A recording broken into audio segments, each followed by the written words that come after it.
I'd like to call this meeting to order and welcome everyone this evening to the February 17th, 2014 meeting of the Williamson County Board of Education.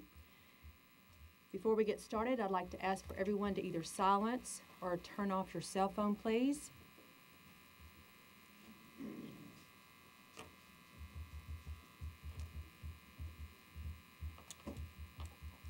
I'd like to thank Officers Dominic Calvani and Eddie Galoy for being here this evening to provide our security. We appreciate your presence this evening. First item on the agenda is the pledge. If you would please stand and join Board Member Eric Welch for the pledge, and please remain standing for a moment of silence. I pledge allegiance to the flag of the United States of America and to the republic for which it stands, one nation, under God, indivisible, with liberty and justice for all.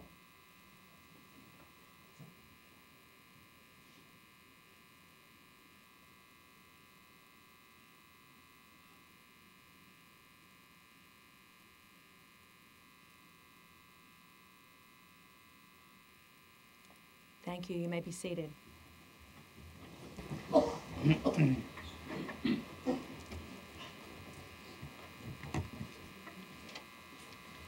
Next item on the agenda is the approval of the agenda. Before we do that, we have a request from Mr. Peterson to move item 1C,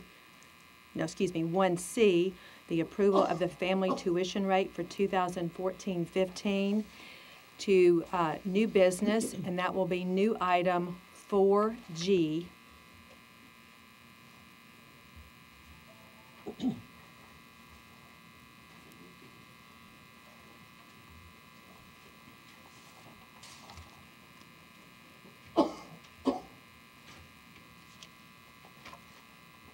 And board members, if you would please register your attendance.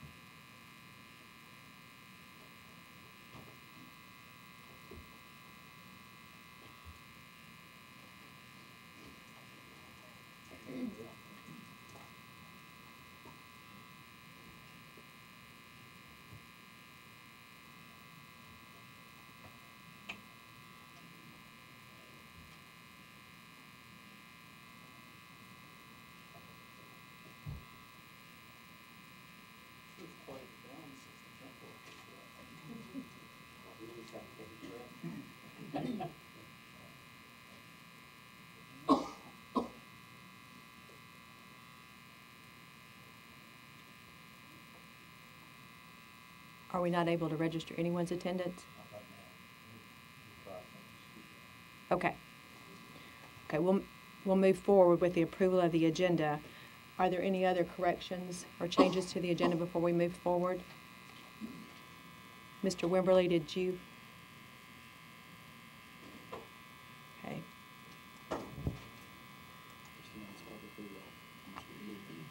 I want the record to reflect that all board members are present. All in favor of, I need a motion to approve the agenda. Motion from Mr. McLaughlin. Second from Ms. Mills.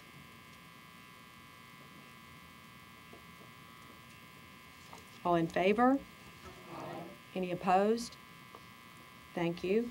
As part of that approval, the board approved on the consent agenda the January 21st, 2014 board meeting minutes, We approved board policy revisions for second reading 3.211, project planning, 4.7001, semester and final examinations, 5.310, vacations and holidays, and 6.3051, hearing procedures, delete.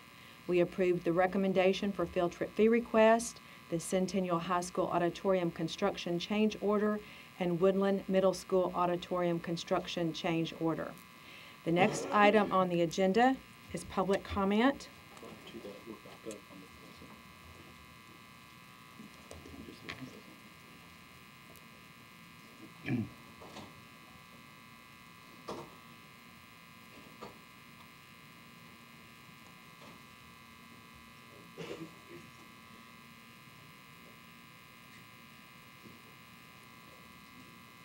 Mr. Wimberly, you're showing back up on my screen. Did you?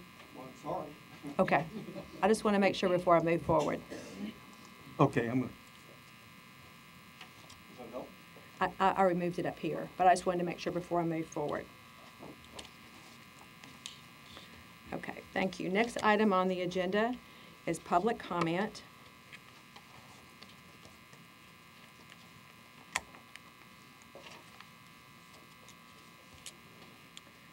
When I call your name, if you would please come to the podium and state your name and address for the record.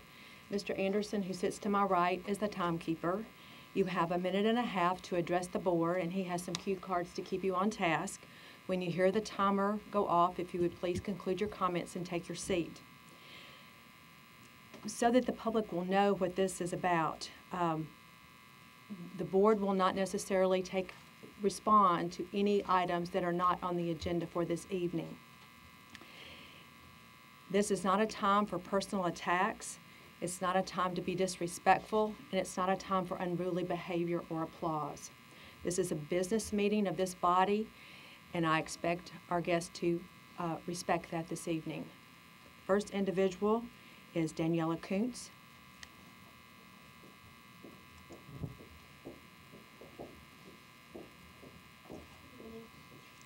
I wanted to ask, before I start, if you could hand this out to all the school board members. Yes, ma'am. If you will just lay those right there on that, I'll appreciate. Thank you very much. You're welcome. My name is Daniela Kuntz, and I live at 132 Calvary Drive, Franklin, Tennessee. As you remember, I have been advocating for safe indoor air quality to protect children from exposure to chemicals, VOCs, particulate matter, and other damaging substances when they are in school. While there have been some positive changes in some schools here, I know that many other facilities would benefit of the same actions in our district. I'm asking that you continue to lead in this and to make such good changes happen in all the schools here.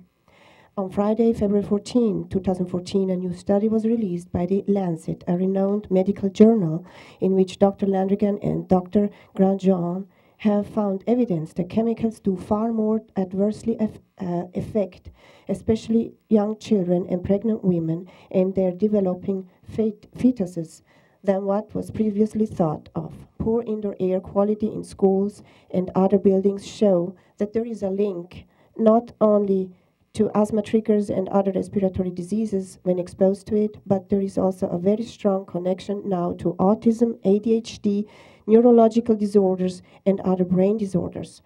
I'm glad that also the media have been reporting more such news recently to help raise awareness. I ask you to read the articles of the new study, which I am going to hand out to you with the intent to keep on educating on this subject, since you are the decision makers on how safe our schools will be in that matter too. Thank you. Thank you. Next is Jill Henderson.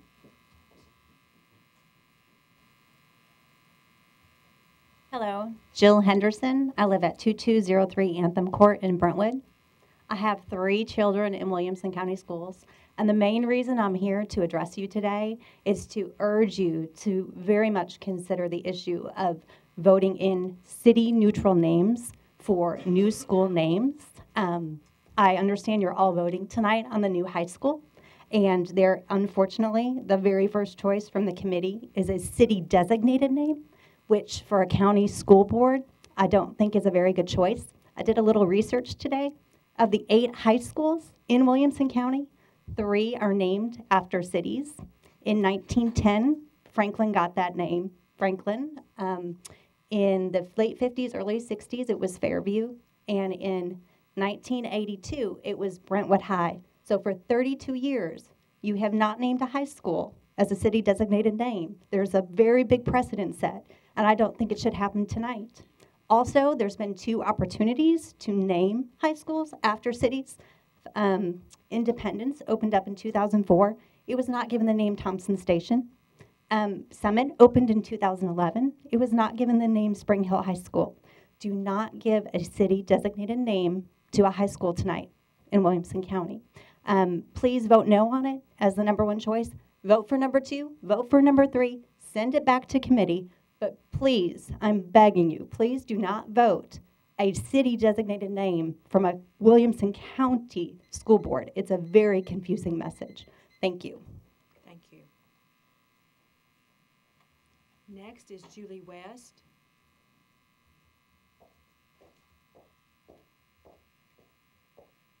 Hello, my name is Julie West, and I am not comfortable having my address be broadcast. However, you know that I'm here, and I'm happy to show my driver's license. Tonight, I am here to talk once again about Common Core and about textbook purchases. Over and over again, we have heard that, well, the Common Core is a state issue. We wish we had control, but we didn't. Despite the fact that across the nation, school district after school district has opted out. Most recently, Bradley County, Tennessee opted out of Common Core.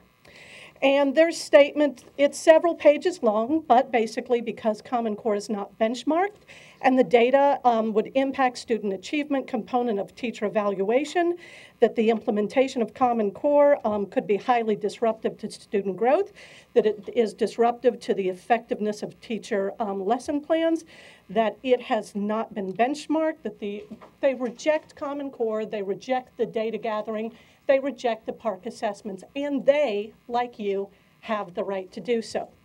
Secondly, on the textbooks, there is a mountain of legislation at the Capitol addressing what the standards will be, very likely changing what the social studies standards are going to be, and quite possibly rejecting Common Core as a whole. For that reason, I'd point out that it makes no fiscal sense whatsoever to invest one more dime in textbooks or technology or any other program that may very likely be gone by the spring. Thank you. And I have copies for people to review. Thank you. Next is Daoud Abudiab.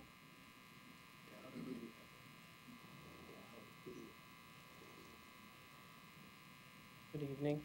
My name is Daoud Abudiab. I'm a resident of Thompson Station, and I'm here with my wife, Robin Abudiab, and my son, Laith, who is a sophomore at Summit High. I'm here tonight just to share with you my personal struggle as I watch my son come home, frustrated himself with the environment that the discourse over the textbook selections has caused. Excuse me. We have, as a family, moved from Murray County to Williamson County for two reasons. One is because of the school system and the quality of education, but also to make sure that our children have a safe environment. And by safe environment, excuse me, I'm referring to the ability to attend class, be amongst peers who respect and are able to appreciate the diversity that exists within the student body. Our Islamic Center in Columbia was firebombed in 2007, and we've made the decision to move once. The discourse over the textbook has to be fair and has to be accurate, but it is not right to be influenced by groups who have special agendas and who drive to make certain groups of students, including my son, feel unwelcome in his school system. So I hope that you will take into consideration the real impact that this process, this discourse, and this decision has on the daily life of children just like my son, Laith Abudiab. Thank you. Thank you. Next is Victoria Jackson.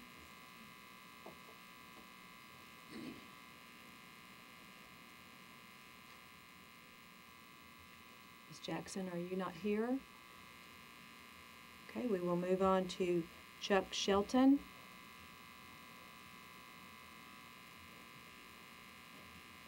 Hi, my name is Chuck Shelton. I live at 312 Toddington Court in Franklin, and I want to say Thank you for letting me have this time to address the school board. I appreciate your efforts to make Williamson County a high-ranking county in terms of the record ACT scores we have been achieving. My concern tonight is the textbooks adopted by the Tennessee Textbook Commission. I need to give some context for my concerns. This past June, I attended the Senate Education Committee meeting on the review of the Tennessee Textbook Commission. It became apparent to me and to many others that the task of the commission was overwhelming and that they could not do an adequate job reviewing all the textbooks. On October of this past year, the Tennessee Textbook Commission voted unanimously not to recommend any of the books on the textbook list presented to them. Let me repeat that. Not one book that was presented to them at that meeting was accepted. However, 2 weeks later, when the Textbook Commission met, they reversed their decision on a 3-2 vote. What changed? None of the books.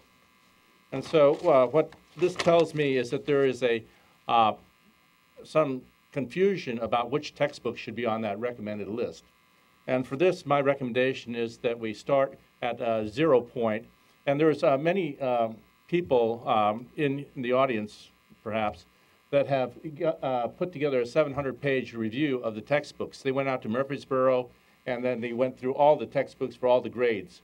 So I would submit that this could be made available to you, and so that I don't think any decision should be made without this input. Thank you very much. Thank you. Next is Lisa Sanchez.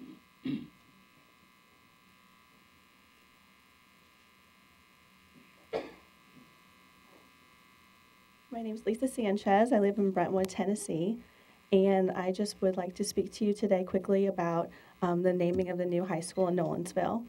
I'm strongly opposed to the name of Nolensville High School. More than likely, some Brentwood residents will be zoned to the new high school to carry the name of another town.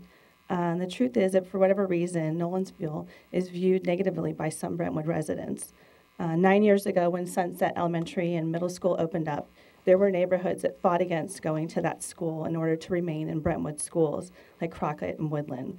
And I've already seen some of the negative effects of this new Nolensville High School in my neighborhood as families are selling their homes to move to West Brentwood to avoid this new high school. I believe a neutral name is paramount. We need to unite the community and not divide them. And finally, I'd like to add that Dr. Looney, and let me know if I'm incorrect, that you've been quoted many times as saying that we are one county. We are not Brentwood or Franklin school districts, which is probably why the last two high schools were not named Thompson Station High School or Spring Hill High School.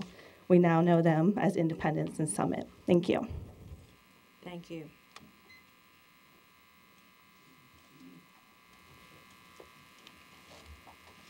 That concludes public comment for this evening. The next item on the agenda is item number 2, which is the addendum to the superintendent's contract of employment.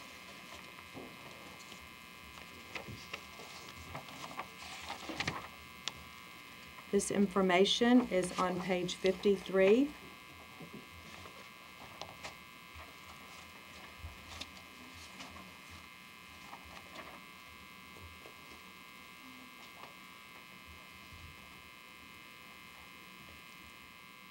Based upon a history of exemplary performance, confidence in the direction of the district, and to ensure consistency of achievement in our students, teachers, and staff, the Board of Education is extending the superintendent's contract by 1 year, bringing the current contract to a 4-year commitment with a 5% salary increase, which in addition brings a salary commensurate with market value for a position of this significance. This information is reflected in this addendum, which is located on page 53. Would someone like to make a motion? We have a motion from Ms. Mills, second from Mr. Mesra. Is there any discussion?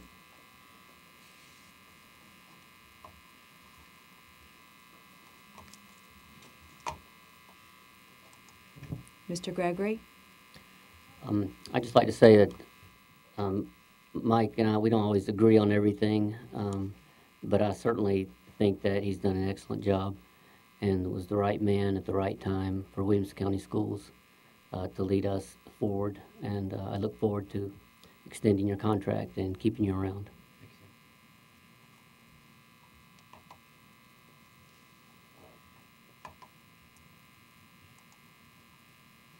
Is there anyone else that wishes to speak before we vote? Are we ready to vote?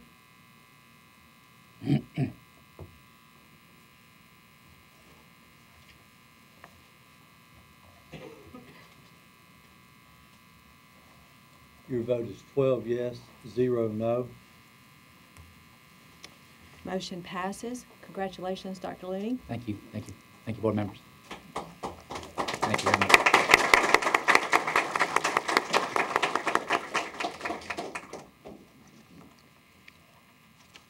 The next item on the agenda is the superintendent's report. Dr. Looney. Thank you, Madam Chair and board members. First, thank you for the contract extension. It's a privilege to serve the boys and girls of Williamson County and to follow under your leadership, so thank you. Most of the community has no idea all the arm wrestling that happens behind the scenes, and so I really do appreciate your loyalty to the boys and girls, and thank you for your direction that you give me.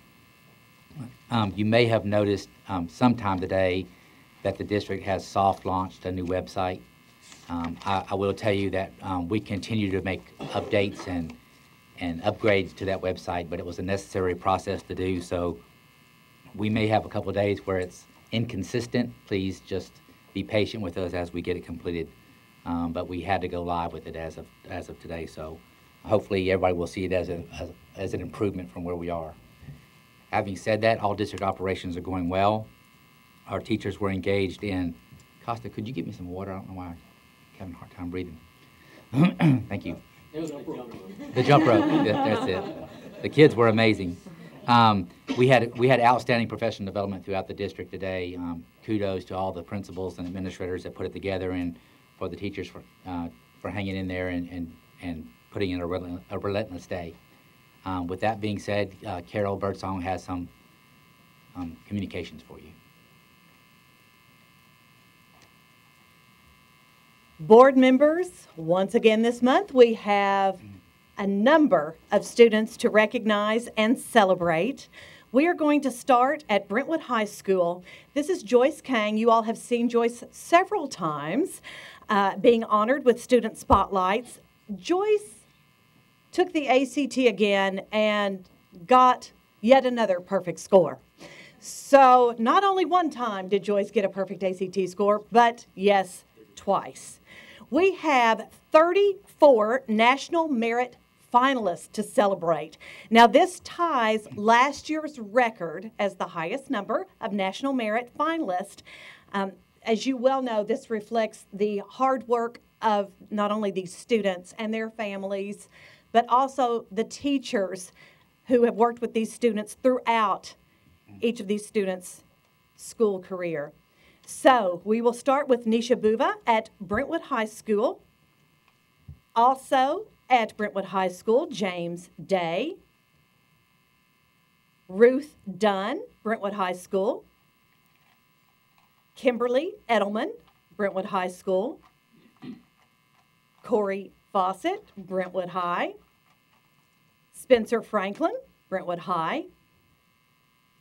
Joyce Kang, Brentwood High. You're going to see that Joyce is going to get 3 spotlights tonight. Tillman Kazmirowitz of Brentwood High School. Kylie Narin, Brentwood High. Taylor Pushkar, Brentwood High School. Rebecca Sinyard, Brentwood. And Angeli Young, Brentwood High School. At Centennial High School, Briar Cranston and Daniel Troe, both from Centennial. At Franklin High School, Samuel Albert, Natalie Andros, Laura Feemster, Joshua Garrett, Gib Gilchrist, and Lauren Patterson from Franklin High School. 2 students at Independence High School, Elizabeth Kroger, and you've seen Lizzie here before, and Gerald Raines, and you've recognized Gerald as well. Page High School had one National Merit finalist, Hayes Morgan. Ravenwood High School, Nikhil Basukar, Jacob Bareksa from Ravenwood, Jennifer Crook, Ravenwood High School, Laura Evans, Ravenwood High School, Zachary Glick, also from Ravenwood, Austin Hetherington, Timmy Jang, Ravenwood High School, Simon Lowen, Neiman Mann, you all have recognized Neiman before, Trevor Phillips, Ravenwood High School, and Laura Scott. Those are your 34 National Merit finalists. And as I said before, you were going to hear about Joyce Kang again. Joyce is one of only 40 students in the entire nation and the only one from the state of Tennessee to be competing in the Intel Science Talent Search. She was chosen from 300 semifinalists and nearly 1,800 entries. They're judged on their originality and creativity of their science research projects, as well as their achievement and leadership. Quite an honor. Let's talk about the arts. This is Doug Buckley from Page High School. Doug was elected to the State Thespian Executive Advisory Board. His drama teacher is Michelle Tripp.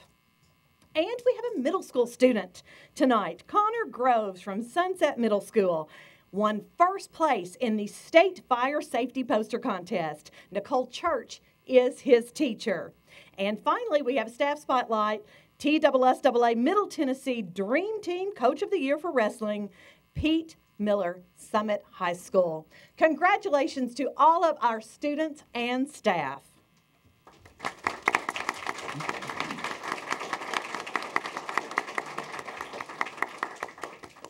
Thank you, Ms. Birdsong.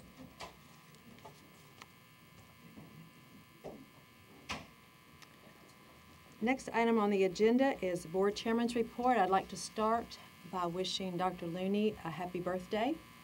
Thank you. I've regained my composure, so I think everything's well.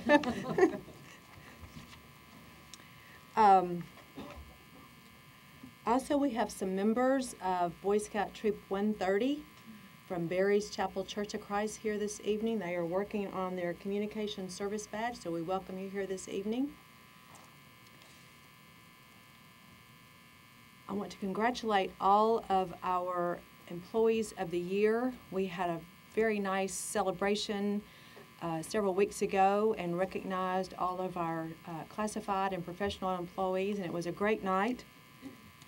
And on that note, I have a note that I'd like to share with the board. Dear Mrs. Anderson, thank you very much for the unexpected recognition at our banquet. It truly has been my honor and privilege to serve Williamson County Schools as the 2013 Regional Teacher of the Year. I sincerely appreciate the support of our board this year. We are so fortunate to have the most outstanding group of professionals leading our schools. Thank you again for this honor. Sincerely, Lori Malden, Page High School 2013 Regional Teacher of the Year. She asked me if I would share that with everyone this evening. Also, I want to congratulate all of our winter athletes. We've had kind of a very spectacular winter season, and we have several teams that are still participating. We just wrapped up the state wrestling tournament this past weekend and had a lot of our students participated in that. And I want to thank the Hot Shots for being here this evening and for challenging Dr. Looney to to yet another a jump. Oh. A different, Clever, different Miss kind of Anderson, jump. clever. So Oh, Mr. Whibley. we appreciate them being here as well. So we'll move on to the next item on the agenda is new business. Item 4A, we have board policy revisions for first reading on page 67. 4A1, 4.605, graduation requirements. Dr. Looney. Thank you, Madam Chair and board members. I do recommend approval of this policy revision upon first reading.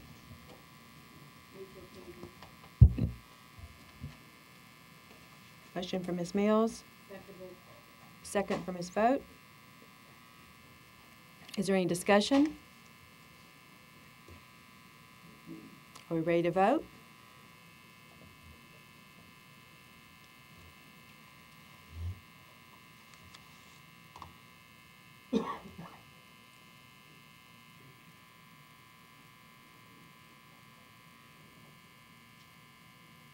Your vote is 12 yes, 0 no. Motion passes. Next item is 4A2. This is 4.6051, credit requirements for graduation. It's on page 69. Dr. Looney, Madam Chair, I do recommend approval as submitted. someone like to make a motion? Motion from Ms. Hammond. Second from Mr. Peterson. Is there any discussion? Mr. Anderson? Yes, I'd like to ask Dr. Lund, if you have the staff look at lines 48 through 50. We've discussed this quite a bit at the work session, at the policy, and just you could get what the impact would be if we adjusted this for all students and not just incoming freshmen and sophomores. If you could look and see what the numbers would actually be on the impact of that. I feel that the issue of if kids are playing on those sports teams and there's juniors and seniors and they won't get the same ability to take another class, I'd like to know really what the staff feels the impact would be. I don't think it's going to be as great as what some may be thinking it is, so I'd appreciate if the staff would look into that and have it for the next policy meeting. Yes, sir, we'll have that prepared. Thank you.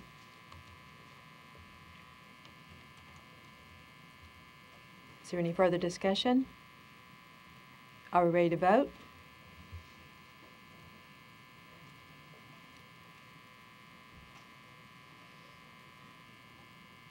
Your vote is 12 yes, 0 no. Motion passes. Next item is 4A3, 5.113, professional development opportunities, delete. This is on page 73. Dr. Looney, Madam Chair and board members, I do recommend the deletion of this policy. someone like to make a motion? Motion for Mr. McLaughlin. Second for Mr. Peterson. Is there any discussion? Are we ready to vote?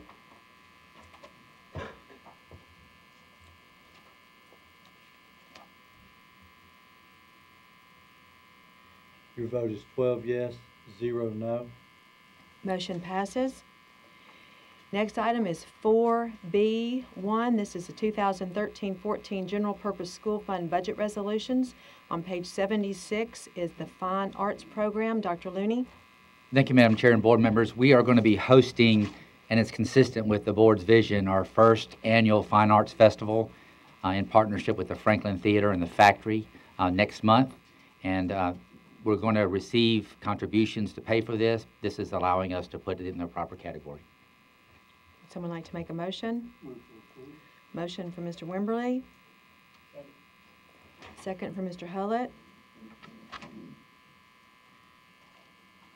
Is there any discussion? I'd just like to comment, the Education Foundation is one of our contributors, and I'm very thankful for them. Mr. Wimberly. I guess I just want to take this opportunity to throw in a pitch to whomever may be watching or listening to attend this festival. We have a lot of outstanding arts to celebrate, and Melissa Differshoe, our arts coordinator, and others who have been involved are doing a real good job putting together this first event of what hopefully will be an annual event, and it should be a good time. Lots of cool stuff to be seen. And Dr. Looney, you did give the dates, didn't you?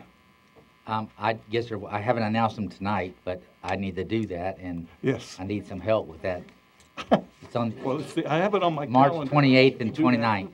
March 28th and 29th. You have a flyer in your packet. Thank you, Ms. Vogt. Thank you. Appreciate that. Thank you.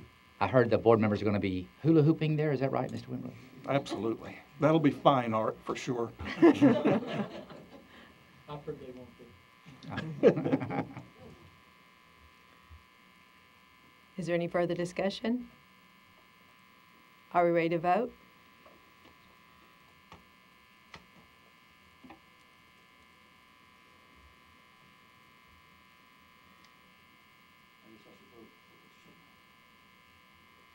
Your vote is 12 yes, 0 no. Motion passes. Next item is 4B2 on page 77, Feed the Cow. Dr. Looney.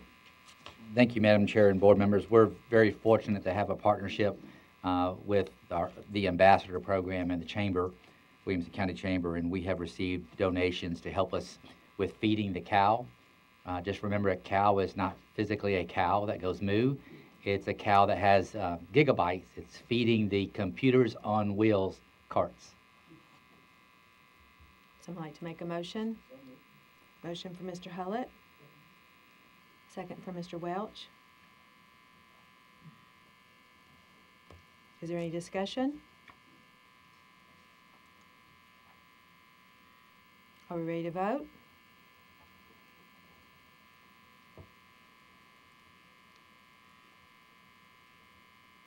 Your vote is 12 yes, 0 no.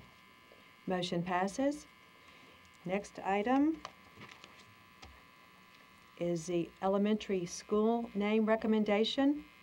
This information is on page 79.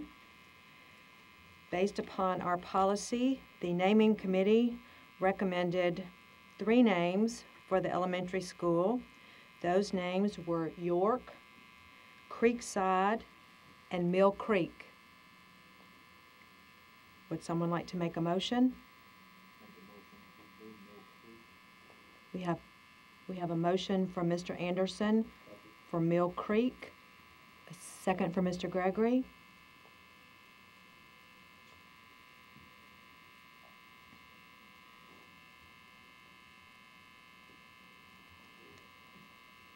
Is there any discussion?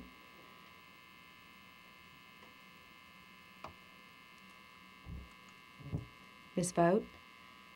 Could we have an explanation as, just for the knowledge of the audience, on what mill stands for?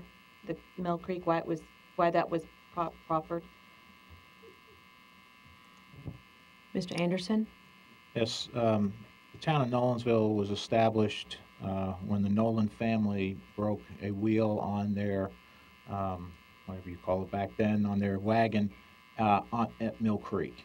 And so the town was established there because that's where they broke down, and that's where they set up their home. And that's why it was the recommendation of the committee that that's the one we should use. Thank you.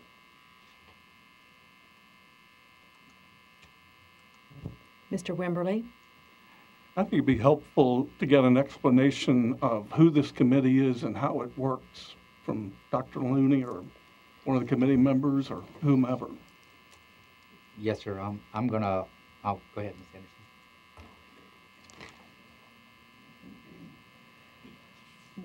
Do you want to know the names of the membership of this committee? Well, basically, who are they and what was their charge? I know we had school board members on it.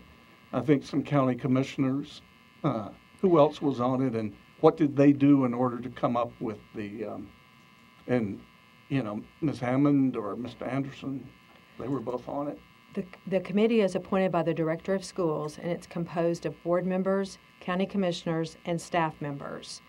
And they solicit input from the community as per our board policy, and they review names and submit those names, narrow those names down from 3 to 5, and submit those names to the board for consideration.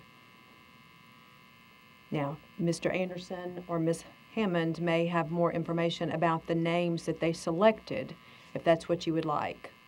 So how did this committee solicit input from the community? Okay, Ms. Goodwin was the one who actually headed up the committee with us. If we could ask her to speak to how all the names came to us. Sure, I'll be glad to. There was can you hear me okay? Your mic is down, if you would, there you go.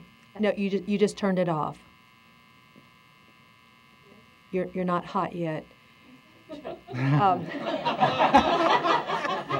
I meant your mic, I'm sorry.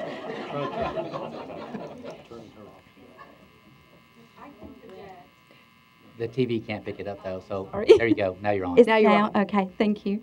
The committee, the district sent out, I believe it was in Focus, asking for nominations from the public at large. We received several nominations, names. Actually, it's page full of names that people suggested that we name the schools. And from that, the committee started narrowing it down. The 2 county commissioners, the board, and the 3 administrators. We came up with, after a couple of meetings, the names that we thought was best generated by both the input and then from what the people brought to the table from just talking in their communities. So that's how we narrowed it down, and these were the recommendations. So may I follow up? Yes, sir. So these people are people who are deeply engaged in the community. We have to assume that, yes. Yeah. We got quite a few, as I said. What we did is, as the names started rolling in, we listed every name that was possible, and then we started tallying the repeats. And so the repeat of certain names is what you see here. I suspect that made for interesting dinner conversation and coffee shop conversation all over the community. In the community, absolutely. The administrators that served on the committee talked about that, being at sporting events, being in the community at large. People were readily sharing their ideas with them as well as the county commissioners. Yes. Thank you. You're welcome. Thank you. Ms. Hammond? Yes, I just wanted to add to what Ms. Goodwin said. We did have, as part of the committee, very robust conversations, and all of us on the committee, or many that were on it, did share that there were a number of people that came to them and also shared robustly their thoughts and whatnot. So it was a pleasure to serve on the committee with the people that were appointed, so thank you. Agree. Is there any further discussion? We have a motion on the floor to name the elementary school Mill Creek. Are we ready to vote? Dr. Lenny, would you like to give us a recommendation? Just for, to be consistent, my understanding is that the committee followed the board policy, and I do approve recommendation of the committee. Thank you.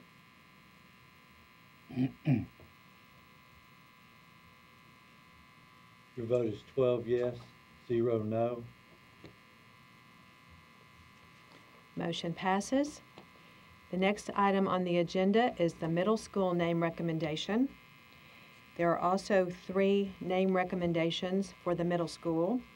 Those are York, Creekside, and Mill Creek. Would someone like to make a motion?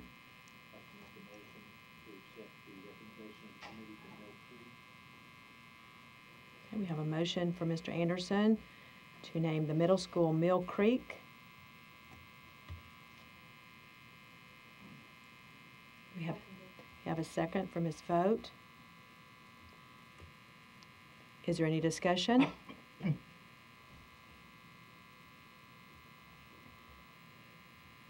Dr. Lenny, would you like to make a recommendation? Thank you, Madam Chair. The committee followed the board policy. The building is going to be in the same building. The building shares both elementary and middle school, so I believe it makes sense for them to share the same name. I do recommend approval. We're ready to vote?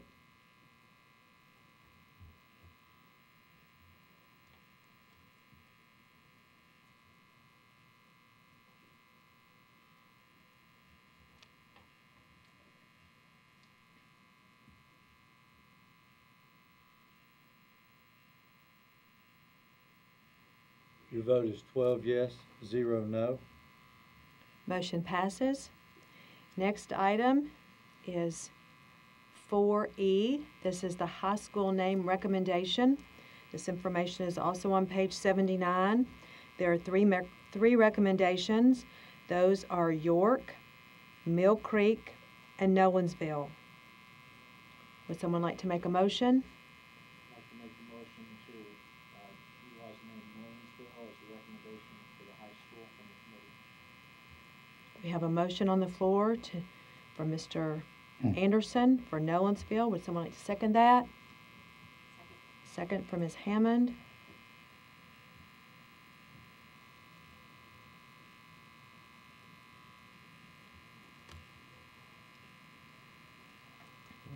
Mr. Mesra?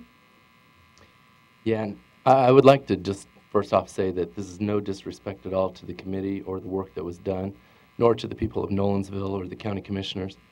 But in agreement with a couple of the public speakers that stepped forward this evening, I am against naming a school after a city or a municipality. I agree with them that it is a Williamson County school, so I will be voting no against this motion. Thank you. Mr. Peterson?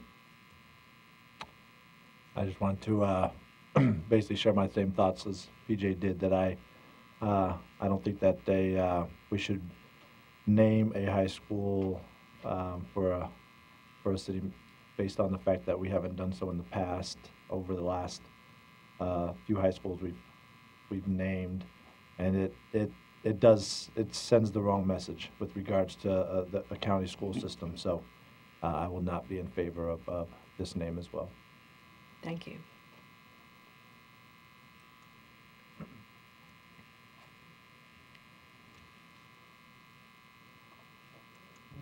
Ms. Hammond?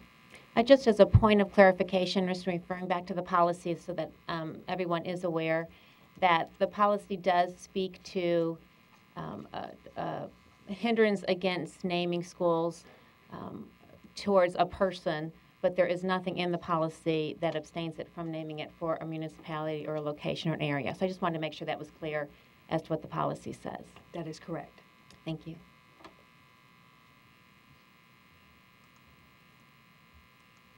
Ms. Vogt? Thank you. Although I expressed some concerns about this on Thursday evening, as I thought more about it over the weekend, there's pros and cons on the naming of this school both ways. But when I weighed it and I really took into consideration the committee's work and the input from the community of Nolensville, I determined for myself that I can support this. I do think it's very important for this body to be consistent in articulating that although this might reflect the area in which the high school is physically located, it does not mean that there will be a zoning designed to eliminate people from other areas from attending that school or vice versa. So it's simply about naming it after a location, and that's kind of how I came to my thoughts on this. So I just wanted to clarify that because I had been concerned on Thursday evening. Thank you. Thank you. Is there anyone else that wishes to speak before we vote? Ms. Hammond? And just maybe as one other point of clarification, the survey and the opportunity for people to speak into the process was not just given to the people of Nolensville, the residents of Nolensville, but that was open to whomever wanted to share their idea or their view. Yes, ma'am.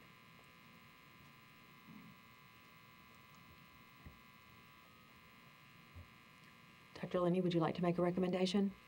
Yes, ma'am. I appreciated all the robust conversation last work session. I know that there's some differing views on this.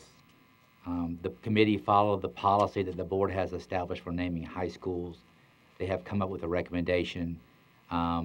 It will create some angst amongst some of our community members because of the name, but from my perspective, it's what happens in the building that's so much more important.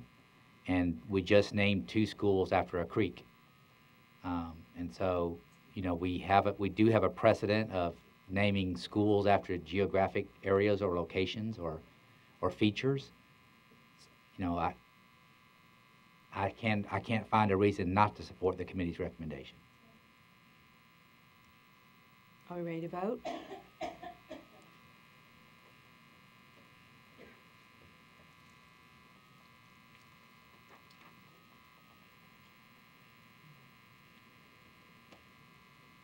Your vote is 10 yes, 2 no.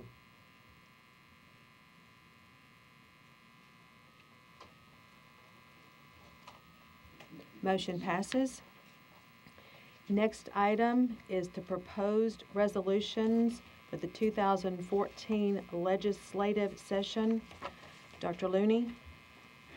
Thank you, Madam Chair and board members. Based on the conversations that we've been having, we have prepared a number of resolutions giving the board the opportunity to take positions on various pieces of legislation. The first resolution before you is House Bill 1407, Senate Bill 1496. This is an issue that this school board has dealt with in the past.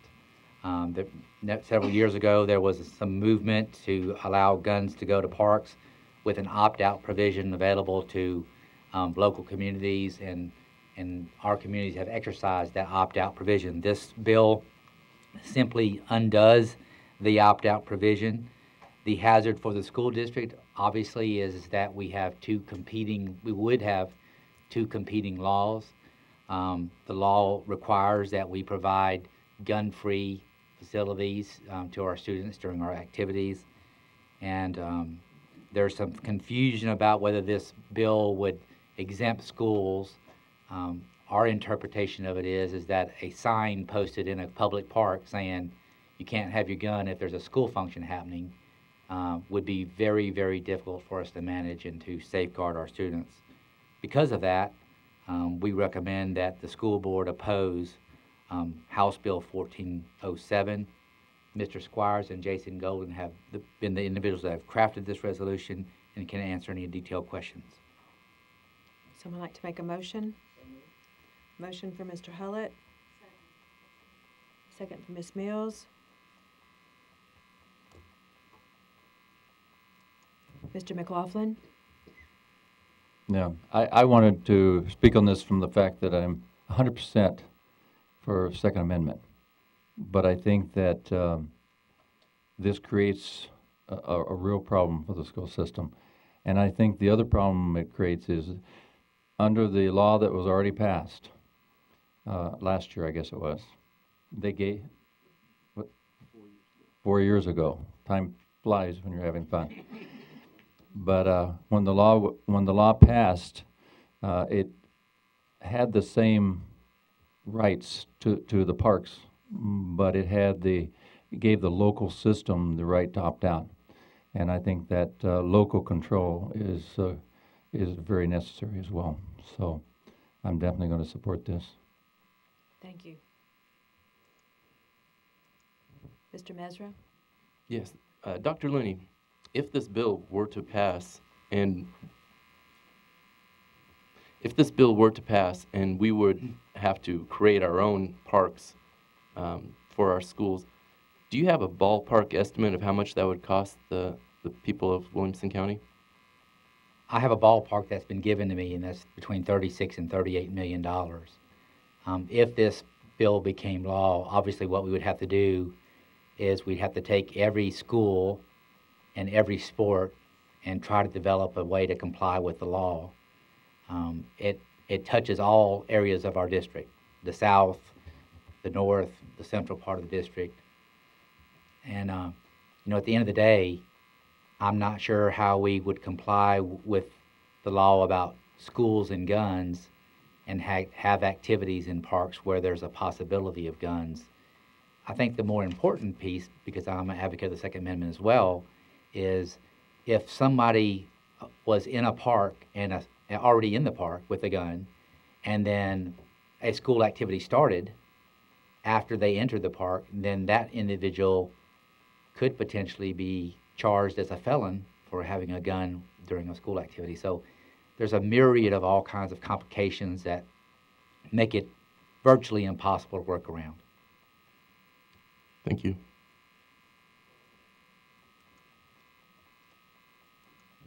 Mr. Gregory? Well, I certainly agree with Mr. McLaughlin and Dr. Looney, and understand the conflicting parts of this. It's so complicated. It's really tough for me to get my hands around it. I mean, if we look at the third whereas from the bottom, we believe strongly and support the constitutional rights of all citizens. The Second Amendment's pretty clear. Then the very next whereas, Tennessee Code prohibits the carrying of firearms or other weapons on any property used by the Board of Education. It's just a mess. The local opt-out was an answer that we could live with and work with. Because we're so intermingled with Parks and Rec, with our school functions, and it's a blessing to have such a good partnership with those guys. And I think that's a realistic number, the 36, 38 million it would cost us to build those parks. I'm just really torn on this, but I think I'm going to have to support the resolution just because of the conflicted nature of the whole thing. Thank you. Mr. Hullett? Thank you. For the public's interest, there was an amendment that was added on to this bill that basically exempted school property. What it does not address is shared resources, and two examples of that would be Granny White Park for Brentwood's softball team and also Cheek Park for Franklin's baseball and softball team. So I'm in support of opposing this bill as well. Thank you.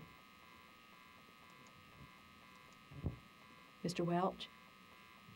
Well, to add to that, am I? Yes, sir. Thank you. Well, to add to that, it's also the past 2 state championship men's and women's soccer teams out of Franklin High School that also use that facility. It's the cross-country teams for all of our schools that use the park. It's a lot of shared facilities, and it's also Parks and Recs, community youth basketball and other programs that use our school facilities. That works in the opposite direction. Whereas normally there's the opt-out for schools, this is no longer a school event, it's a park event, so it changes the rules, or so one interpretation that we have from our legal counsel has provided us. So I think that's a nice illustration of just what a absolute, rat's maze this legislation creates for us. To Tim's point, this is not about being anti-Second Amendment, like Tim and like Mike. I'm a former serviceman myself, 4th generation of men in my family to carry a sidearm for our country. And we've shed a lot of blood, sweat, and tears on behalf of this nation. So this is not about anti-guns. This is about being pro-schools and very poorly written legislation that just quite frankly, we don't know what all the impacts are. The other side of this is it really goes against the philosophy of local control and local rule. We have a legislator in Knoxville deciding that he knows better what we should do in Williamson County rather than locally elected officials who are elected by their communities in Spring Hill and Franklin and Brentwood and everywhere else. And that simply is, goes against a very small government, a very conservative form of thought. And so for these reasons, I'm also opposed to this bill, and I will support this resolution tonight. Thank you. Is there anyone else that wishes to speak before we vote? Are we ready to vote?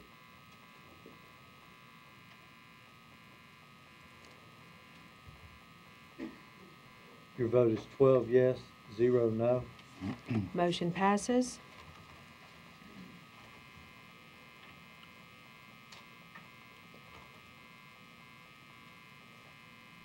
Next item is opposing passage of House Bill 2250 and Senate Bill 1935. Dr. Looney?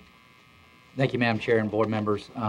This too is a bill that we're recommending that the school board oppose. In essence, what this bill does is that it overrides the school board's authority as it relates to the decisions you make about where money gets spent within the budget, and gives the county commission line item veto power in the event that the budget exceeds 10% administrative expense. Administrative expense covers everything from the superintendent's office to the principal's office. So it includes a wide array of things, including, interestingly enough, the trustees commission, which we have no authority over, and that represents about 1% of our budget. So for that purpose, I do recommend that the school board take a formal position opposing this bill. Someone like to make a motion? Motion from Mr. Hullett, second from Mr. Welch.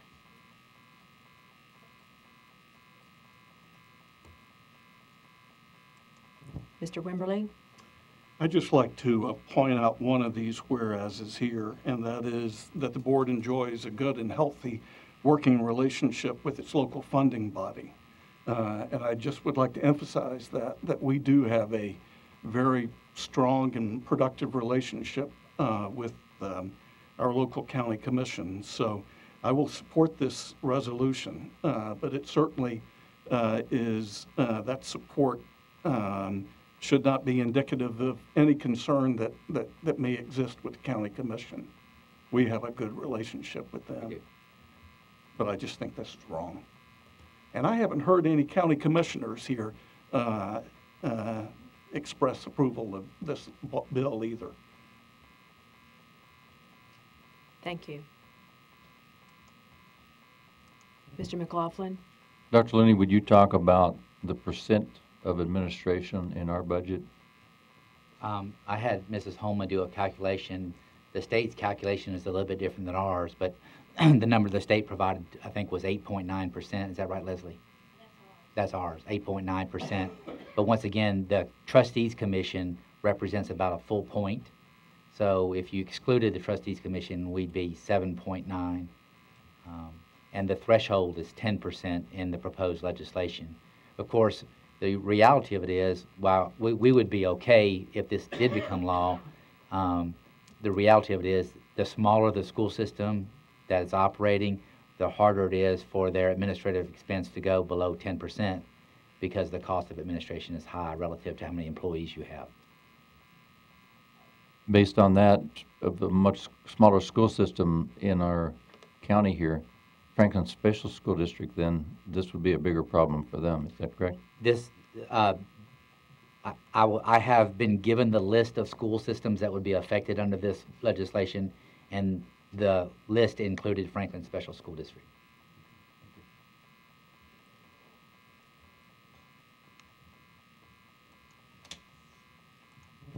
Mr. Wimberly? Dr. Looney, you mentioned Trustees Commission twice. Could you explain what that is? I sure wish I could, but since we have Leslie, she'll do a much better job. I mean, just high level, Leslie, high level. High level. The trustee is our banker. We don't use the bank. The trustee does all our receiving of money and paying of our warrants. This is the county trustee. Right, the county trustee. And by law, as for those services, we're supposed to pay them 2% of property taxes and 1% of all other local revenue. That's a fee that's charged on all the money that we collect. Every county department has to do that, like the county general fund, the road department, and they all donate to this. And years ago, when the law was established, it was when the trustee's office paid their own salaries and stuff, and it was a way for them to generate funds to pay their salaries. Looking into this, the trustee's office, I think, cost about $500,000 to $1 million to run, and we pay $2.5 million in trustees' commission. Thank you.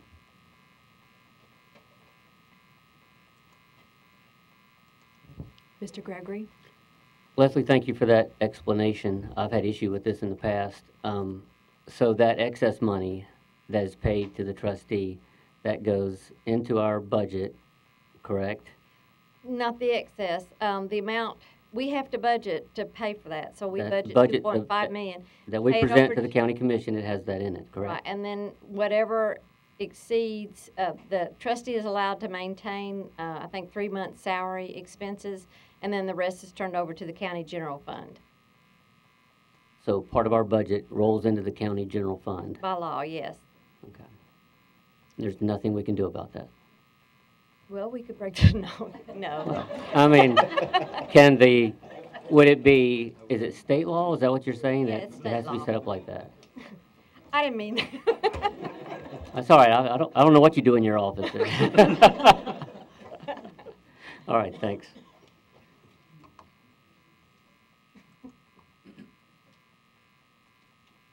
Is there anyone else that wishes to speak to this? Are we ready to vote?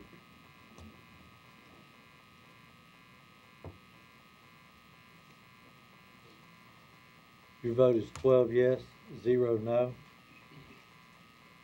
Motion passes. Next is opposing passage of House Bill 2293 and Senate Bill 2525. Dr. Looney? Thank you, Madam Chair and board members. I'd like to contextualize this, this resolution. I think the first time in this board's history last year, you authorized us to spend $30,000 on lobbying expenses. And we've had a lot of good dialogue about the work that was done. I believe part of the reason we have the High Performing School District Flexibility Act is because those lobbyists work the hallways on behalf of this district and many other ones. I was making a comment earlier today looking at all the proposed bills that relate to education in the legislature. And I asked the question, out of all those bills that have been filed, how many of those bills actually positively impact student learning that are tied to learning outcomes? And the reality of it is very few. Most of them relate to other things. Some of them are things that are good for districts, some of those things that we believe are going to hurt districts. We've had speakers tonight talking about the Common Core in part. There are special interest groups coming from all across the country weighing in on that particular issue and a host of other issues. And the reality of it is that school districts' voices are being drowned out by large sums of money from special interest groups that don't reside in Tennessee. I believe it's more critical than ever to make sure that the board's voice is heard on the Hill. And the reality of it is, you don't pay me to be your lobbyist, you pay me to run the school district. And so it's either we have the ability to hire a consultant to do that, to make your voices heard, not only with our legislators, but with the other legislators that make up the General Assembly. Or, you know, I do that during the day and try to run the district at night, and I don't think that's doable. So I do recommend that this board oppose any effort to stifle lobbying for school districts. This not only includes us outright hiring a lobbyist, but it also includes any potential membership with TSBA. The board sponsors my membership in TOSS as part of our contractual agreement, the Tennessee Organization of School Superintendents. This would prohibit that, or at least it would require that the county commission grant approval of that. And you know that ultimately you are the body that has to decide how funds are used within the framework of Williamson County Schools. For that purpose, I recommend that you oppose this legislation. I have a motion from Ms. Mills. Second from Mr. Wimberly. Is there any discussion? Mr. McLaughlin? Dr. Looney, I know, and board, I remember when we voted on this last year. It wasn't 4 years ago, right? Last year. And I think that one of the things that was going on in a lot of the bills that were going through was even other school systems, especially in the western part of the state, that have real problems that needs to be dealt with. And I understand that, and I know that they need a way to take care of that. But at the same time, they were bills that would greatly hurt Williamson County and other counties, especially high-achieving counties, some of the things that were coming through. And I personally do not want you on the Hill all the time. I've already expressed that before in some of our work sessions. I want you to be running the school system. And so I think that the reason that we voted on it last year was to make sure that our voice did get heard and that we're not left out and having bills go through into law that would be damaging to our school system. Thank you. Mr. Wimberly? Couple of things. When Representative Jeremy Durham, who was a member of our delegation, introduced this bill, one of the things that he said is he wanted to make sure that taxpayer money remained in the classroom. And I think evidenced by all of these bills that would take money out of the classroom, I think his thought is off base there, although I have a lot of regard for him. And I can't help but think back a couple of years ago when there was a bill that appeared to be destined for approval that would have increased classroom size and have a financial impact on our county of, and I'm sorry, I can't remember the exact number, but it was in the 8 to 9 to 10 to $12 million range. And I really believe that the people who were behind this legislation did not understand the unintended consequence of the cost of this. And when we brought it to light through the help of a lot of active citizens in the community, that bill disappeared. To think that we should not lobby the legislature in order to keep more money in the classroom is downright, in my opinion, irresponsible. We must lobby the legislature. We don't have a choice. Thank you. Mr. Welch?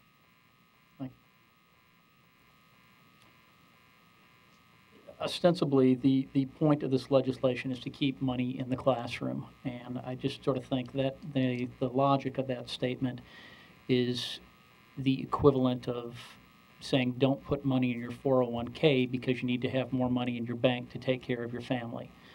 Lobbying is a very ugly word. Nobody loves a lobbyist, but quite frankly, what it is a voice on the Hill representing our children, representing our schools. And with the makeup of our school district, its size, its performance, its funding or lack thereof from federal and state dollars, which our community sends to Washington, Nashville, does not receive, we're in a very unique position. So it is important for us to have that voice there on the Hill. If we're going to talk about, what is the impact and that it's saving dollars, that's just a ridiculous statement. Rick's already made one point to that. I'm going to kind of make two other quick ones. One, Dr. Linney, as you mentioned, the High Performing Schools Act. Well, last year we had a class that had one student near the end of the year, I believe it was about 6 weeks left in school or something, that went over capacity. And because of that, we had to hire another teacher. And that wasn't good for the students. We had to split the class. We had to create a new classroom, another teacher, everything that was involved, the funds involved. That expense alone more than covered what it would have been to hire a lobbyist. And the reason that we had to do that is because we didn't have a bill like the High Performing Schools Act that gave us the flexibility, that gave us local control to adjust to what were the needs of our community. Hiring that lobbyist allowed us to pass that legislation.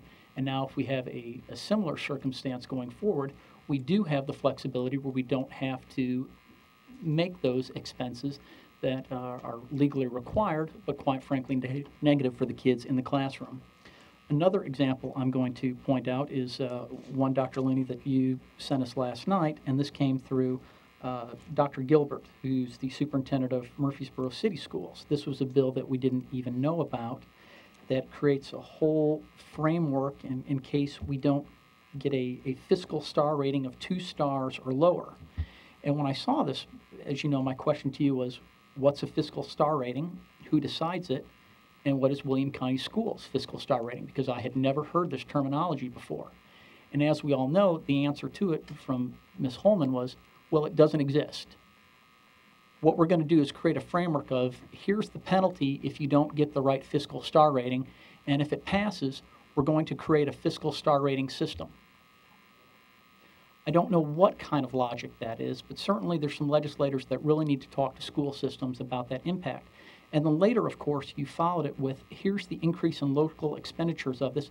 It's $1.7 million of local dollars, increasing taxes, the funds of our budget by $1.7 million. So the argument for passing this bill is we don't want to take $30,000 out of the classroom. Instead, what we want to do is we want to muzzle the local school district, the highest performing school district in the state that's here in our backyard, and pass legislation like this that will create some sort of system and increase taxes by the millions. This is a ridiculous proposition, and I hope the legislature will see clear to not vote and kill this bill as it should be. Thank you. Mr. Wimberly? when I was speaking a moment ago about the pupil-teacher ratio bill, I'm reminded that we had a joint session with FSSD for the first time in many years. And I look out in the audience and I see Robert Blair, who's on the FSSD board. So I just want to say hi to Robert, and if you have any other board members, thank you for being here.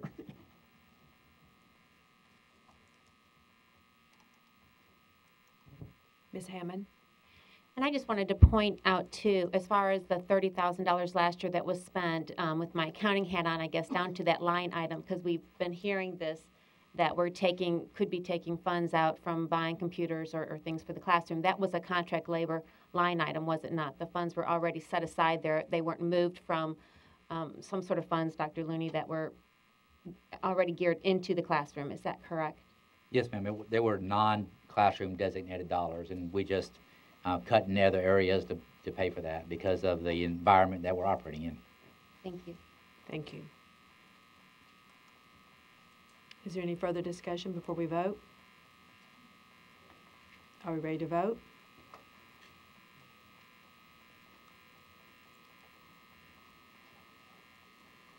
Your vote is 12 yes, 0 no. Motion passes. Next item is opposing passage of House Bill 2321 and Senate Bill 1776. Dr. Looney?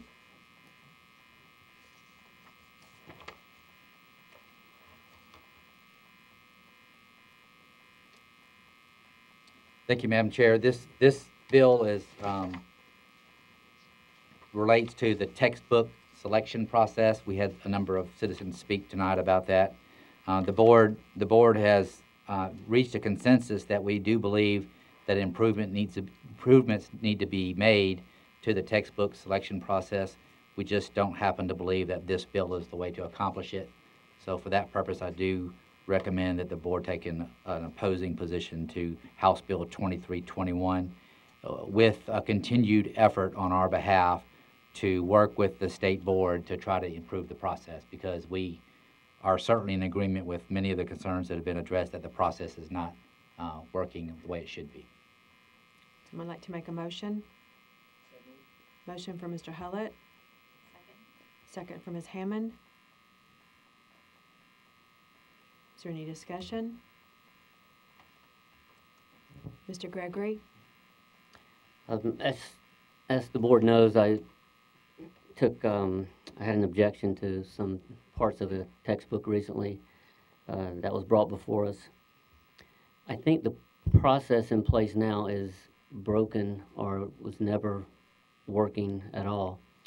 In the 10 years that I've been privileged to serve on this board, the committee has never brought before us, as I recall, any section of any textbook that was deemed objectionable or suspect or needed to be reviewed by us.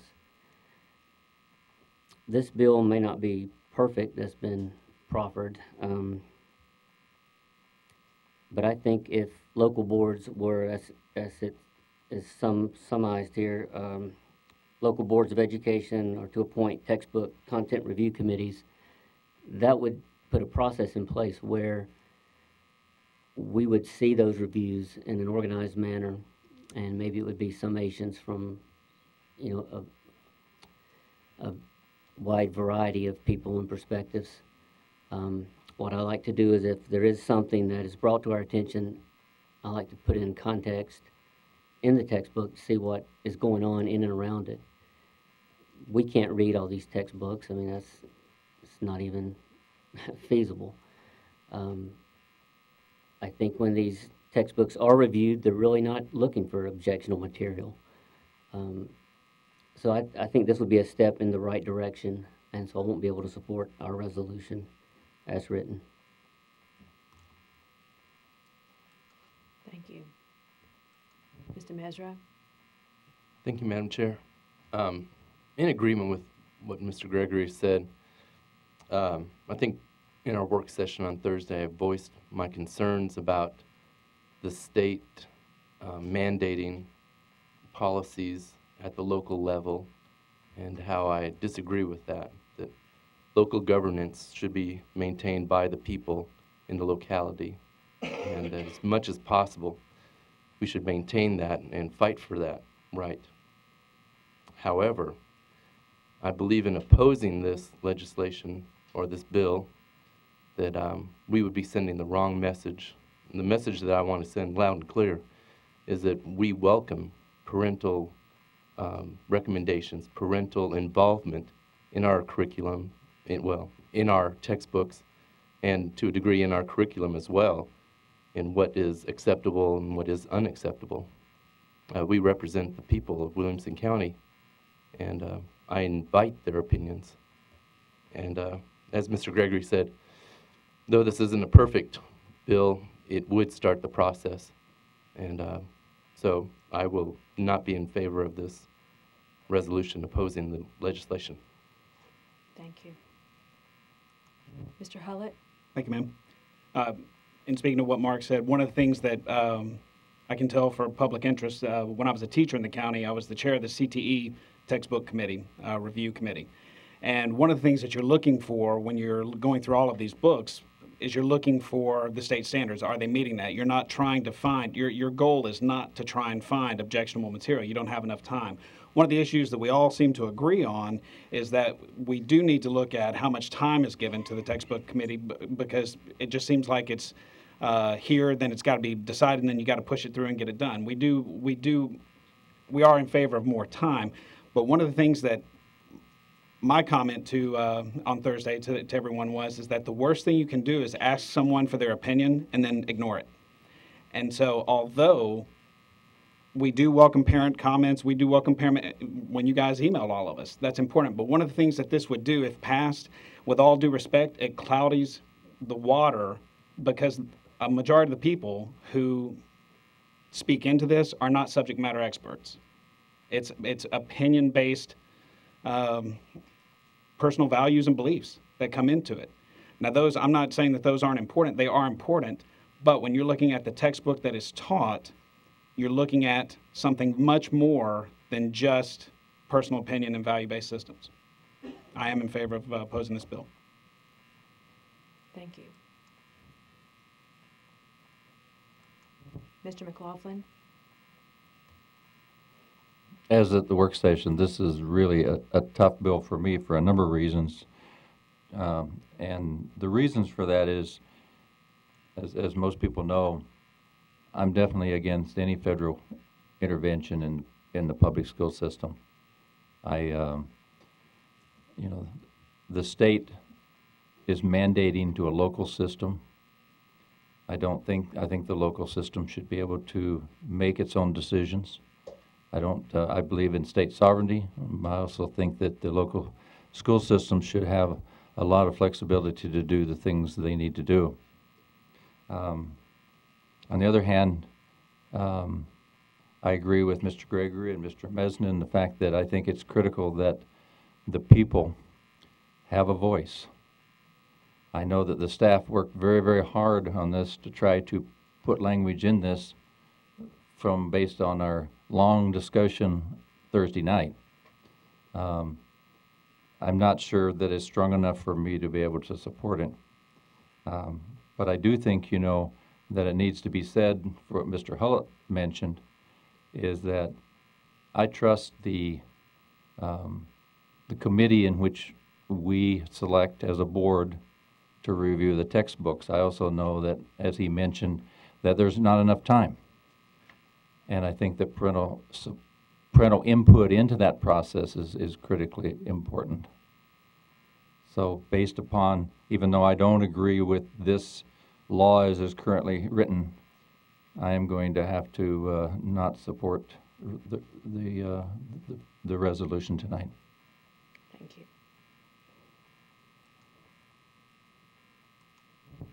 Mr. Wimberly? As I'm out and about in the community, I hear a lot about textbooks from parents and teachers and taxpayers.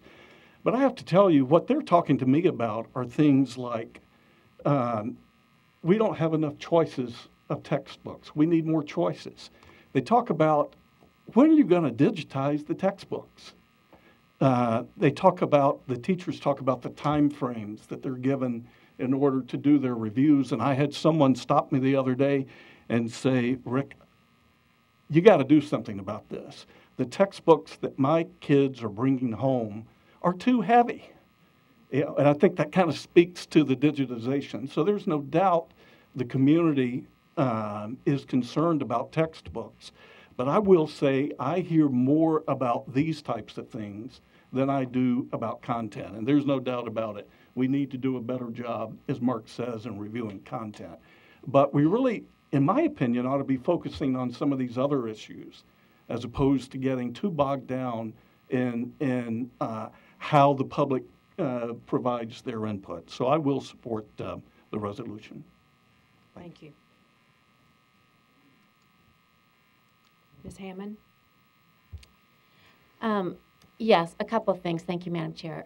First of all, just as a parent of 3 that have gone through Williamson County Schools, I greatly care about the content of our textbooks, not just that they line up with standards, but what's in them, that they are accurate and that they are unbiased. So that is something that's very important to me. Some of the things that have been said, I just would like to reiterate and concur with Dr. Looney. As you said, I do believe that our overall textbook process starting up at the state level does need to be looked at, no question, and I appreciate the work that's being done by Senator Gresham and others that are looking at that from that top-down position. I did sit through the hearings this summer and have been following the whole process very closely. My concern, and let me back up and say this too, I appreciate the work that a lot of parents did, and I know, and I heard, and a lot of them have been shared with me what the work that they did this summer in reviewing the textbooks that were going to be put on the textbook list that was coming down from the department. My concern with this is that this is overriding local controls, overriding our ability to write our policies, and one of the charges that we have been given as a school board is to write and govern by policy.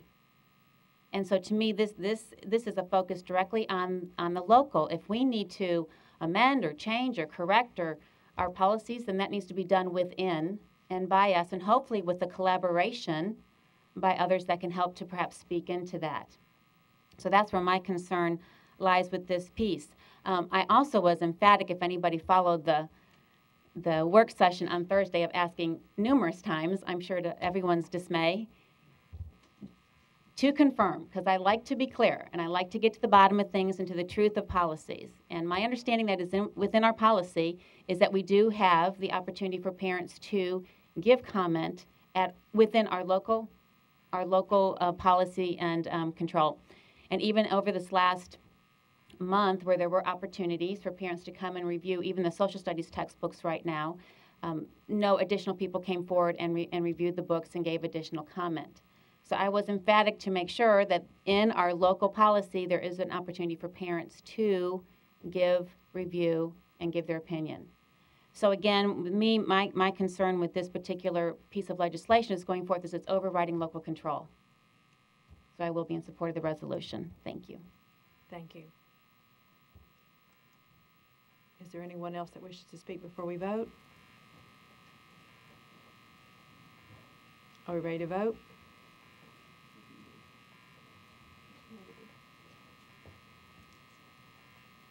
Your vote is 9 yes, 3 no.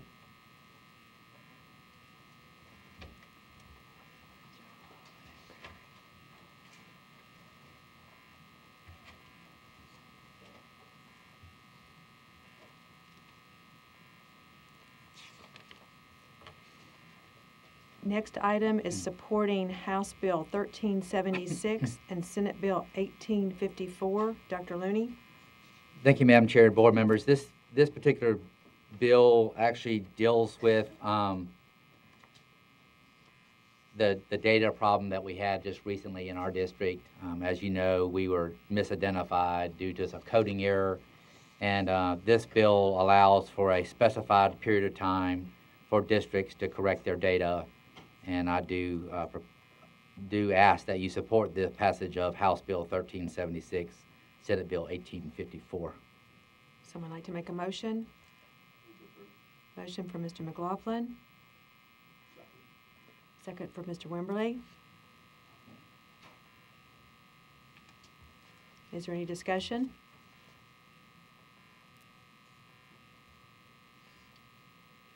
Are we ready to vote?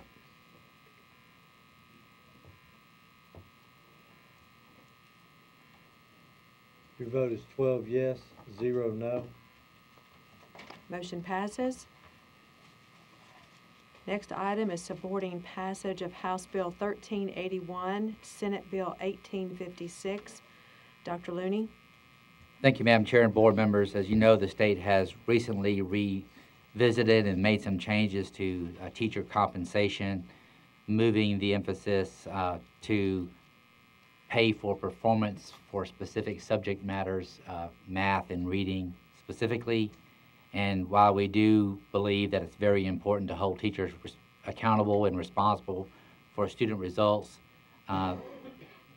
professionally, I believe, as your superintendent, that it's extremely important to recognize the hard work that teachers do in getting their degrees and the extra benefit that they add to the district by having experience. So what this bill would do is it would keep in place or restore a teacher salary matrix that's based on degrees and experience, notwithstanding the fact that we do put a lot of emphasis on performance. We just believe we shouldn't dismiss the fact that they have additional degrees and or experience, because those two matter. Would you like to make a motion? Motion from Ms. Vogt. Second from Ms. Mills. Is there any discussion? Are we ready to vote?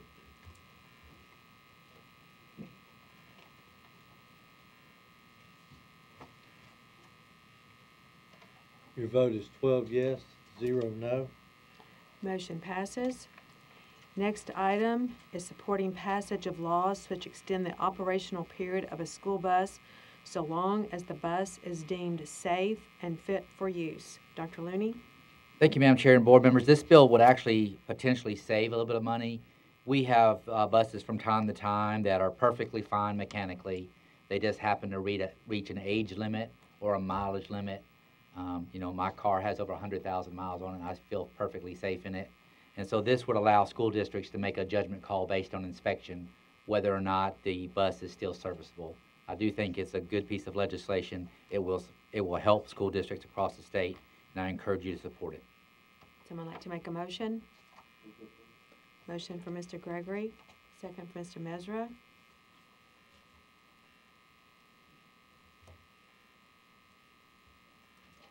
Ms. Hammond? Dr. Looney, could you speak just a little bit more about the review or the safety inspections that do happen on the buses? And Yes, ma'am. We regularly, we have an inspection process that we currently go, and this bill honestly would strengthen the inspection process. So once the bus timed out in miles or in age, you would have to do additional inspections to make sure that the vehicle is still safe. Obviously, in Williamson County, we're going to probably double the effort if we get to that point. We've had, you know, in the time that I've been here, we've probably had to buy 5 or 6 buses where we could have saved money and extended the life of buses because they were still very, very good shape. So, if I may, Madam Chair, the state also has an inspection process, and the state inspectors actually physically come to our site and check our buses, and they do that statewide. So an element of that would include approval through the state inspectors. thank you. Thank you. Mr. Wimberly? One of the reasons that I have a lot of confidence in supporting this bill is the knowledge that we have an outstanding transportation department here in Williamson County. They do a real good job keeping our buses safe and moving, and I appreciate it. Thank you.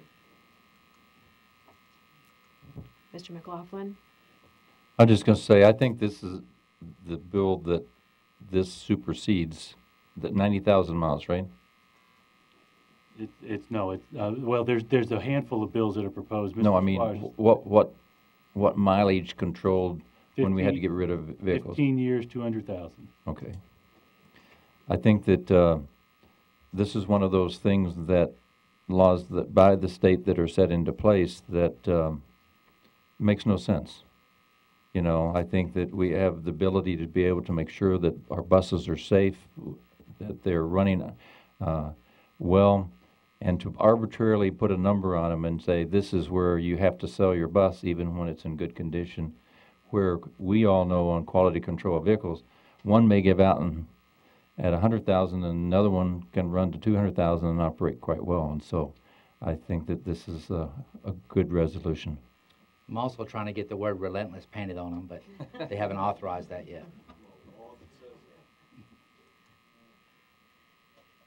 Is there anyone else that wishes to speak before we vote? Are we ready to vote?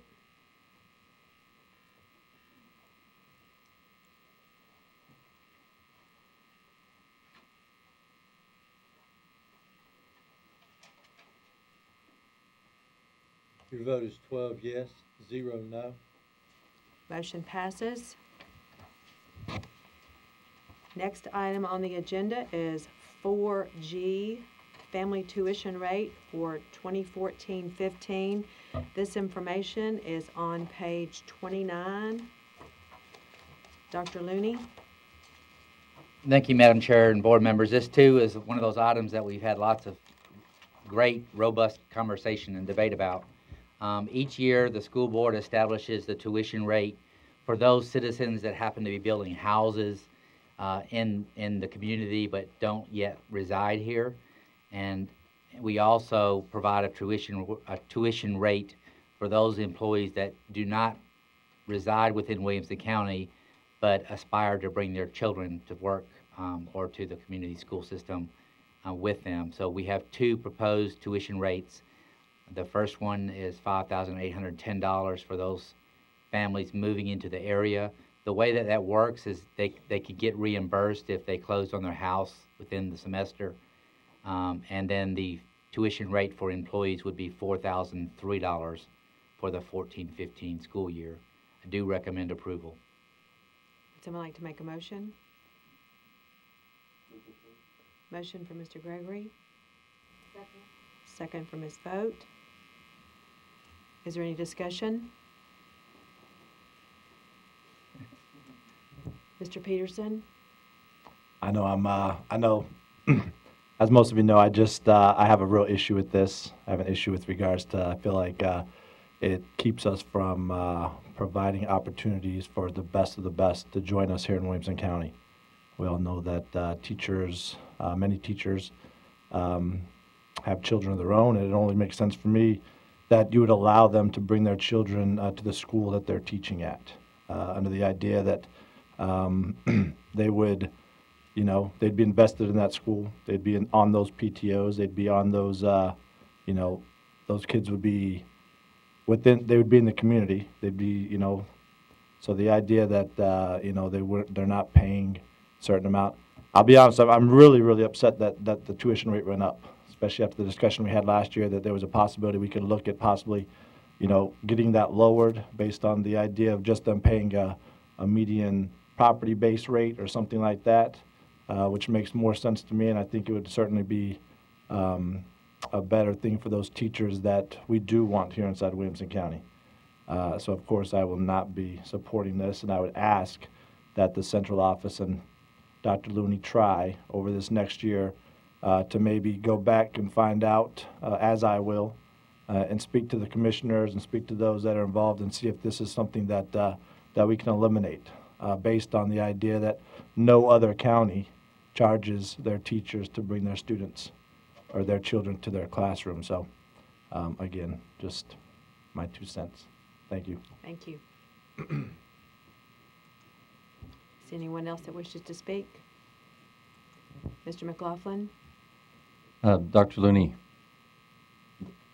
I assume that the comment that was made that no other surrounding county to us charges for their no other surrounding county charges their teachers to bring their students from their home to us. And then the other one is, how big do you have with you at all? What kind of numbers it would be that would cost the county if we didn't pass this? Yes, sir. First, to answer your first question, this is the first district that I've ever been associated with that charges employees to bring their kids that live out of county. I think Mr. Peterson's points are very well made. There's a history with this particular issue, and so I don't mind at all going back to see if there's any wiggle room. Having said that, I emailed you earlier today, and you may not have opened your email yet, the numbers that we have. I believe it's 45 employees or in that range currently bring their children in paid tuition. Incidentally, last year when we were having this debate, we also did a survey of employees, and that number, the best I could recall, would have approached 150 teachers bringing their kids if there was not tuition. So, it could have a significant impact on budget. The rate that we're charging is just the local effort rate, and Leslie has tried to take every arguable consideration or expense out of it to have the teachers pay as little as possible. That's why you can see that the teacher rate went up $71 and compared to an increase of $396 for out-of-county residents. So they both went up, but teachers went up slightly compared to everybody else. But this is the only district I've ever been associated with that charges, and it's primarily because everybody wants to come to Williamson County. I'm not disparaging the other districts, but perhaps they don't have the same issues that we have about, growth and that sort of thing. I don't know.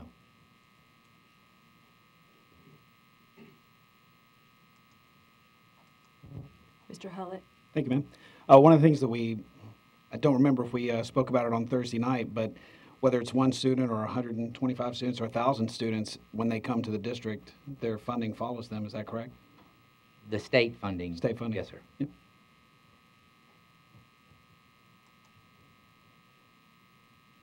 Is there anyone else that wishes to speak before we vote? Are we ready to vote?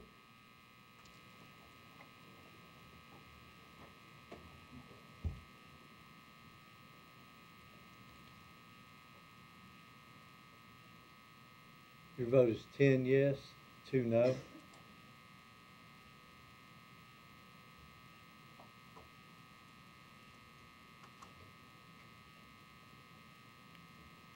Motion passes. That concludes the business that is on this evening's agenda. If there are no further announcements, this meeting is adjourned. Thank you very much for being here this evening. Principals, thank you for coming. Administrators, teachers, aspiring administrators.